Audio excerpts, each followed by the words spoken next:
Welcome to my channel BB talks by Raj. ఈరోజు episode వచ్చేసి టాస్క్లు ఏం పెట్టకుండా జస్ట్ ఇంటి నుంచి వచ్చే ఫుడ్ కానీ వాటి మీద ఏదో టాస్క్ పెట్టినట్టున్నారు బిగ్ బాస్. అంతకుముందు మణికంఠని మరి జాతకాలు చెప్పమని అన్నాడు. ఓకే అనిపించింది. మణికంఠ తన వరకు ఒకలాగా చేసినట్టు ఉంది. కొంచెం టైం ఇస్తే ఇంకా బాగా చేసి ఉంటే బాగుండేది. But okay, that's fine. He did is best. So అందరికీ ఏవి చెప్పాలో అవి చెప్పాలనుకునేటి అని చెప్పేశాడు. అంత గొప్పగా చెప్పుకునేటి అంటే ఇక యష్మిదిను మణికంఠదే.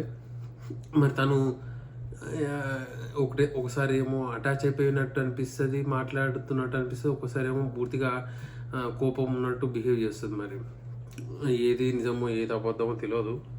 ఇక్కడేమో వచ్చినప్పుడు ఫస్ట్ కళ్ళకి పడిపోయినా అనడం, తర్వాత పెళ్ళి అయిపోయింది, బాబు ఉన్నాడు, పాప ఉందని అన్నాక ఫీల్ అయినా అన్నది సడన్గా ఏవో అనేసింది.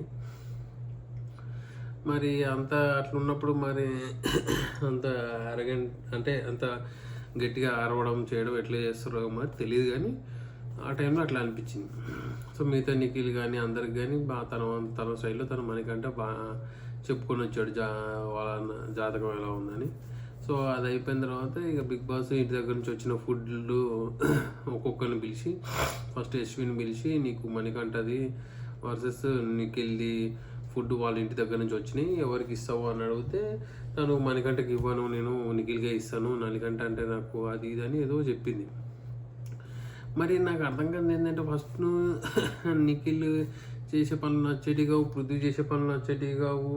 మరి ధోని వెళ్ళిపోగానే తను మరి వాళ్ళతోనే తిరుగుతుంది, వాళ్ళతో చేస్తుంది. మరి అదే సోనియా కూడా అదే చేసింది కదా. సో మరి నాకు అదే అర్థం కావట్లేదు. మరి ఏంటిది, గేమ్ ఆడుతున్నారా లేదంటే నిజంగానే వాళ్ళు ఇద్దరికి అట్రాక్ట్ అవుతున్నారా, లేదంటే వాళ్ళు కాకుండా వేరే వాళ్ళు లేరా, వేరే వాళ్ళతో కూడా అంత క్లోజ్నెస్ ఎందుకు ఉండట్లేకపోతున్నారు, వాళ్ళతో ఎందుకు ఉండాల్సి వస్తుంది. ఫస్ట్లో అట్లా ఉండే, తర్వాత సోనియా జాయిన్ అయిందని ద్వేషం పెంచుకుందా. బట్ ఎనీవే సోనియా చేసింది అయితే రాంగే అన్ని తన విషయాల్లో అక్కడక్కడ ఉన్న బిహేవియర్ కానీ అది. బట్ వెళ్ళిపోయిన తర్వాత మరి యష్మి కూడా వాళ్ళతోనే ఉంటుంది, మరి ఎక్కువ అటాచ్మెంట్ వాళ్ళతోనే ఉంది. మరి అందరితో ఈక్వల్ కూడా అంటే నబీలును మిగతా హస్బెండ్స్ అందరితో కలిసి ఉంటున్నారు, ఒకరికే ఫుల్ అటాచ్మెంట్ అన్నట్లేదు. సీత వాళ్ళైతే సీత నయనను విష్ణు వాళ్ళు బాగా కొంచెం అటాచ్ అయిపోయినట్టున్నారు. సో అట్లా నడుస్తుంది. సో యష్మి మరి అక్కడ ఆ సిచ్యువేషన్లో మరి నేను నిఖిల్గా ఇస్తాను, మణికంఠకి ఇవ్వనని స్ట్రైట్ ఫార్వర్డ్ చెప్పేయడము, వచ్చి బాగా ఫీల్ అయినట్టున్నాడు మణికంఠ. వాళ్ళ వైఫ్ పంపించిందంటే ఇండియాకి వచ్చింది వాళ్ళ ప్రియా అని పాపం ఎంత ఎఫెక్షన్గా ఉంటున్నాడు మణికంఠ. మరి బాగా ఇది అనుకున్నాడు, ఇండియాకి వచ్చేసిందా ఏంటి అని.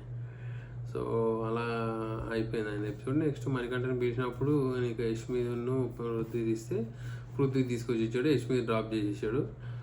మరి వాంటెడ్లీ చేశాడా లేదంటే నాకు తేలేదు కదా అని చెప్పి అనుకుని చేశాడా అనేది తెలియదు. బట్ ఆమె కూడా స్పోర్టివ్గానే తీసుకున్నట్టుంది. బట్ పైకి అలా ఉంటుంది కానీ ఎక్కడో దగ్గర దొరికినప్పుడు కడిగేస్తుంది యష్మి ఊరుకోదు. సో అట్లా అయిపోయింది.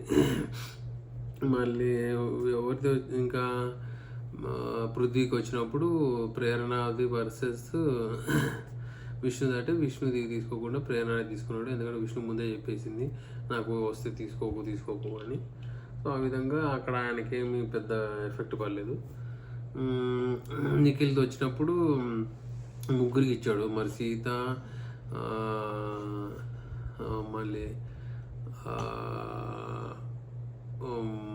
సీతాది వచ్చింది ఆయనకి, నయనది వచ్చింది, ఇంకా ఎవరితో వచ్చింది, నబిల్ది వస్తే నైనాకి తీసుకొచ్చాడు. ఎందుకంటే నైనిక కొంచెం డిమోటివేట్ అయిపోయి కొంచెం డౌన్ అయిపోతుంది కదా అని చెప్పి తనకి ఫస్ట్ నుంచి హెల్ప్ చేస్తున్నాడు పాపం నిఖిల్.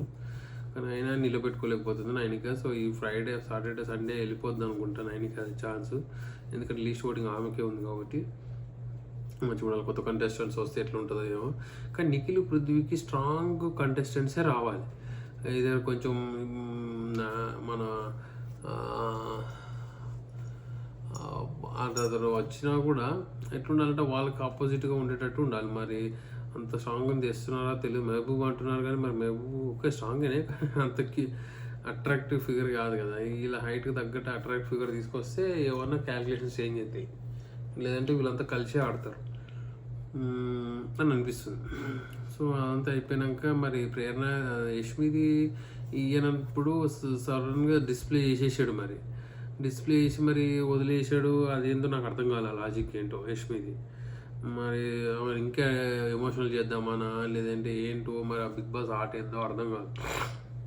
సడన్గా వేయడము, వేసినప్పుడు కెమెరాలో చూపించడము, మళ్ళీ తీసేయడం వెంబటినే. అంటే ఎంతవరకు స్టేబుల్గా ఉండగలుగుతుంది అనుకున్నాడో మరి ఏంటో కానీ అది అట్లా అయిపోయింది. తర్వాత బాగా ఎమోషనల్ అయిపోయింది యష్మి. అయినా కూడా వేయలేదు. మరి తర్వాత ఎవరికైతే వచ్చినా వాళ్ళందరికీ బయటికి రమ్మని అందరికి పెట్టి, ఎవరికి ఇంకా మిస్ అయిపోయిన దాంట్లో ఒకరికే ఛాన్స్ ఉంది అని అంటే, సో నిఖిల్ వీళ్ళందరూ కలిసి ఇక పాపం మన విష్ణుకి ఇంటి దగ్గర చేయి రాలేదు కదా, సరే విష్ణుకి తీసుకుందామని చెప్పి విష్ణుకి తీసుకొని విష్ణుకి ఇచ్చేసారు. సో అందరు షేర్ చేసుకొని తిన్నారు. సో అక్కడికి అయిపోయింది. తర్వాత ఏదో చిన్న అశ్విని హెయిర్ ఆయిల్ టాస్క్ ఏదో వస్తే అది చేసినట్టున్నారు. సో అంత గొప్పగా ఏం లేదు ఈరోజు ఎపిసోడ్, నార్మల్గానే ఉంది. సో పెద్ద చెప్పుకోవాల్సిన పాయింట్స్ ఏం అనిపించలేదు. బట్ యష్మి ఒకటే మరి మీ స్టాండ్ ఏంటో మణికంఠ వైజ్ ప్రాపర్ మణికంఠ సైడ్కి తరపున ఆమెకున్న స్టాండ్ ఏంటో నాకు అర్థం కావట్లేదు ఇంకా. బట్ నిఖిల్కి పృథ్వీకి అయితే బాగా దగ్గర అయింది. అంటే ఫస్ట్ నుంచి వాళ్ళు అందరూ ఒక గ్రూపే అనుకోండి. బట్ మధ్యలో సోనియా రావడంతో దూరం వెళ్ళాడు. ఆయన దగ్గరనే ఉండాలి అన్నట్టు వెళ్ళింది ఉంది. మళ్ళీ ఇప్పుడు ఇక ఆయన సోనియా వెళ్ళిపోయింది కాబట్టి అందరికంటే ఎక్కువ హ్యాపీనెస్ యష్మికేనేమో. సో ఆమె ప్లేస్ ఈమెకు వచ్చిందని. సో చూడాలి మరి ఎట్లా నడుస్తుందో ఏంటో ముందు. So yeah, that's all guys. Please like, share and subscribe and share.